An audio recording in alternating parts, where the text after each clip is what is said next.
The 12-3-30 method. Does it work? Is it a myth? We are going to be busting myths on TikTok. What's going on? Your boy Kwame here today. I'm a professional world champion bodybuilder, and today we're going to be reviewing one of the TikTok trends, the 12-3-30. So what is the 12-3-30? So this is basically a 12% incline walk on the treadmill for 30 minutes as well. The cool thing about this is the 3 stands for 3 miles per hour.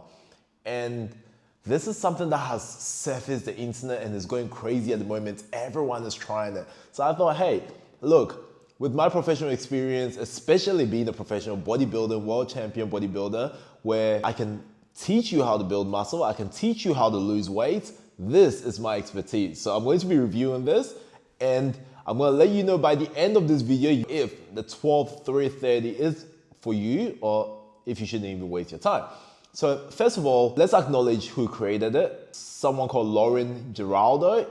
My apologies if I pronounced your name wrongly. And this has gone so viral on TikTok and YouTube as well. So first of all, thank you, Lauren, for creating something that inspires people to work out. I'm all for inspiring people to get into fitness or move in general, regardless of how you move, as long as it's not doing damage to your health. So well done, Lauren, for that. Why did this go viral? This is a great one because it's a great entry point for beginners if you get into fitness. And when it comes to fitness, there's a higher amount of beginners than intermediate or advanced trainers. So that's why it went viral.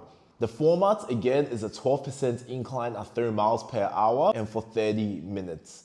The target audience, beginner. It's also very low impact. And if you're trying to lose body fat, the claim is that this is for you. So again, it's a low barrier entry. So it makes it easy for people to click on it and try it, and we don't know if it works, but this is why it is viral. But we'll go into more detail as we go. So let's start with, does it actually work? We want to get straight to the point. So first of all, what are the benefits? It's going to increase your cardiovascular fitness because obviously you are doing some sort of movement, and putting the treadmill at an incline as well, it's also going to challenge you. So it's not going to be like your daily walking. It's going to be pushing your body past limits of what you already do. So that alone is going to improve your cardiovascular fitness to some degree. Again, this is relevant to if you're a beginner, intermediate, or advanced, because if you're an intermediate or an advanced trainer and you don't train like that, and you already train like that, that might not be an effective workout for you. You're going to be targeting your calves, your glutes, a bit of your hamstrings as well, walking on an incline. So I guess it's great getting a bit of muscles engaged. It's great for needs. So when it comes to even losing body fat as well, one of the biggest things, even not just losing body fat, but just in general, fitness and health, one of the things that I always encourage people to do is increase their needs. And what is needs? Non-exercise activity thermogenesis. That's basically, in short, when you're not training or working out, the things you do. And this actually increases your amount of activity overall and helps you burn calories. This actually helps you go over your maintenance in activity level when you are trying to lose weight. And you guys know the rule though, if you basically burn more than you put into your body, you are going to lose body fat. Well, that's the case, unless you have other underlying issues. So that's just the general rule of thumb as well too. And the good thing I've always talked about is this is great for beginners. And I'm going to highlight this for beginners specifically because it's a great way to be consistent. One thing I am big on is consistency. Consistency literally beats everything. You're not going to always have the perfect workout.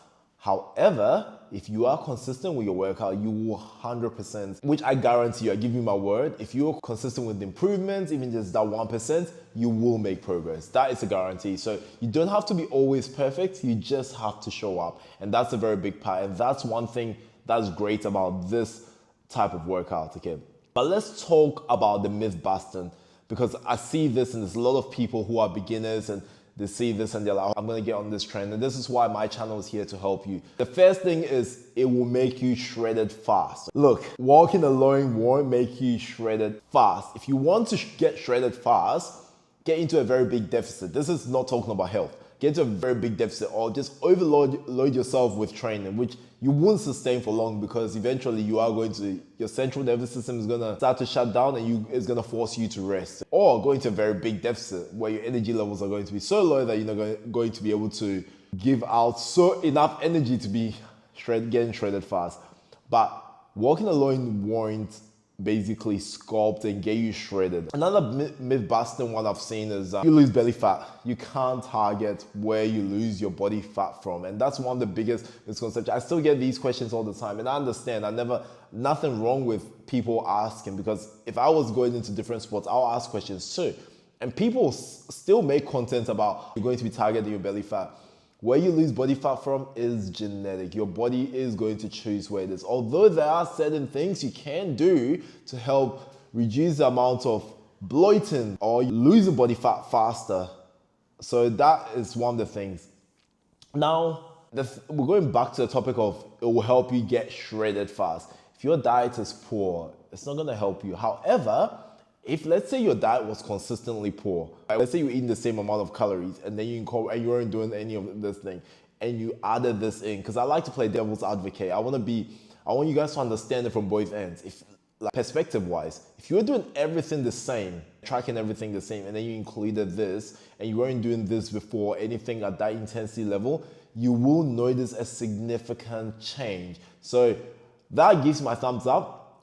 Although it's a myth, I'm not just gonna bust myths and be like, nah, don't do this. I need to give you a reason why. So then you understand why and you can make this decision for yourself. Now look, there's another one where it says everyone needs to do this. I know, look, social media, everyone's just trying to grab everyone's attention. Everyone's like, you need to do this. No, you do not need to do anything. A 12% incline is already steep for some people. Some people have injuries. Some people, like this could be actually strained on your Achilles as well too. So not everyone can. Drop your damn incline as well. Increase your pace. Do what is good for you. And I'll teach you something, guys. If you keep yourself healthy and safe and you push yourself and challenge yourself, you will make progress for a long period of time. Slow and steady wins the race. So you gotta be careful as well too, especially if you have any sort of knee injuries or Achilles injuries, and all these can actually affect your lower back, your calves, and all of that as well too. I've heard another myth as well too, which is you do not need weights training. All you need is that. Let's get to this one. And when I bust my myths, I'm very particular with this. The reason why I'm saying, is this a myth or is this true? Depends on your goal. If you want to lose body fat, you do need weights training. Actually, I shouldn't even say you do need weights training, because some sort of resistance training will help you. That's not a factor, and I don't want to make these claims unless it is true. Resistance training will help you because it will help you keep a lot of muscle while losing body fat. However, if you don't resistance train, what that is going to do for you is you're going to get that kind of skinny fat kind of vibe. While you are losing body weight in the process, you will lose muscle. And that is not a look. And I understand when we go literally in context, I'm talking more, what do people actually mean? They want to lose body fat, but they want to be toned. And I know people are going to judge me and be like, oh, what is toned and that? No, let's just be real with each other. This is what people want, muscle tone. That is what they want. If you, well, majority of people, not everyone does. But I'm just being as real as possible. I don't want to be sitting, I know people are going to be picky and be like, oh, context this. Let's talk about what the people want. They want muscle tone, so keep your damn weights in there while you are training, because that's gonna help with your muscle tone and you will be losing more body fat. Keep your body strong. There's so many studies that prove how important resistance training is for you. So this is very important. So generally, when will I say this 12, 3, 30 is good? I think it's a great entry point for beginners. I think it's great for anyone starting and wanting to get into training or workouts or just bettering their life and health, because one, it forces you to move. Two, your non-exercise activity thermogenesis also goes up as well too, and it's very low impact as well too. So it's very easy to do. One of the things I realized is a lot of people don't want to go to the gym because it's too hard. But this is not just psychologically, in my own terms. There's no proof to this. I find when something feels harder, it's mentally to even think about it, or if something's hard to gauge in, it's harder for us to get that motivation to do it more consistently. We always want to be consistent with everything we do. So this is very important. So I'll give you an example. If I have a chef cooking for me and they're cooking healthy food, I'll always be eating nice and healthy. However, if I have to get up and cook my food, sometimes I'll be lazy and then I'll probably order Uber Eats or special delivery or eat takeout. So you look at actors and stuff like, say, The Rock and stuff like that, they could have chefs cooking for them. So let's say, I'm not saying that they don't put in the work, no discredit to them, but if they wanted to lose weight or build muscle, it's easier for them to stick to their nutrition plan. In the same way, if you have something that's a lot easier where you don't have to think about as much to do it, it's easier for you to be motivated and stay consistent. So this is a very easy point, an easy entry point for beginners to jump in there. And even if you're an intermediate trainer and you've been off for a while and you just want to get into it, this is still a great one. So I think this is actually great. I think this is also great for building a routine. So imagine this was the morning routine and you were doing this daily in the morning. You don't even see, but eventually you just start making so much progress over a short period of time as well. And then when paired with calorie deficit and resistance training, that's a win. You can't even fight that as well too. How would I modify this for a beginner, however? I would say the incline is probably a little bit too steep to start with. I would drop the incline down to probably about 6 to start with.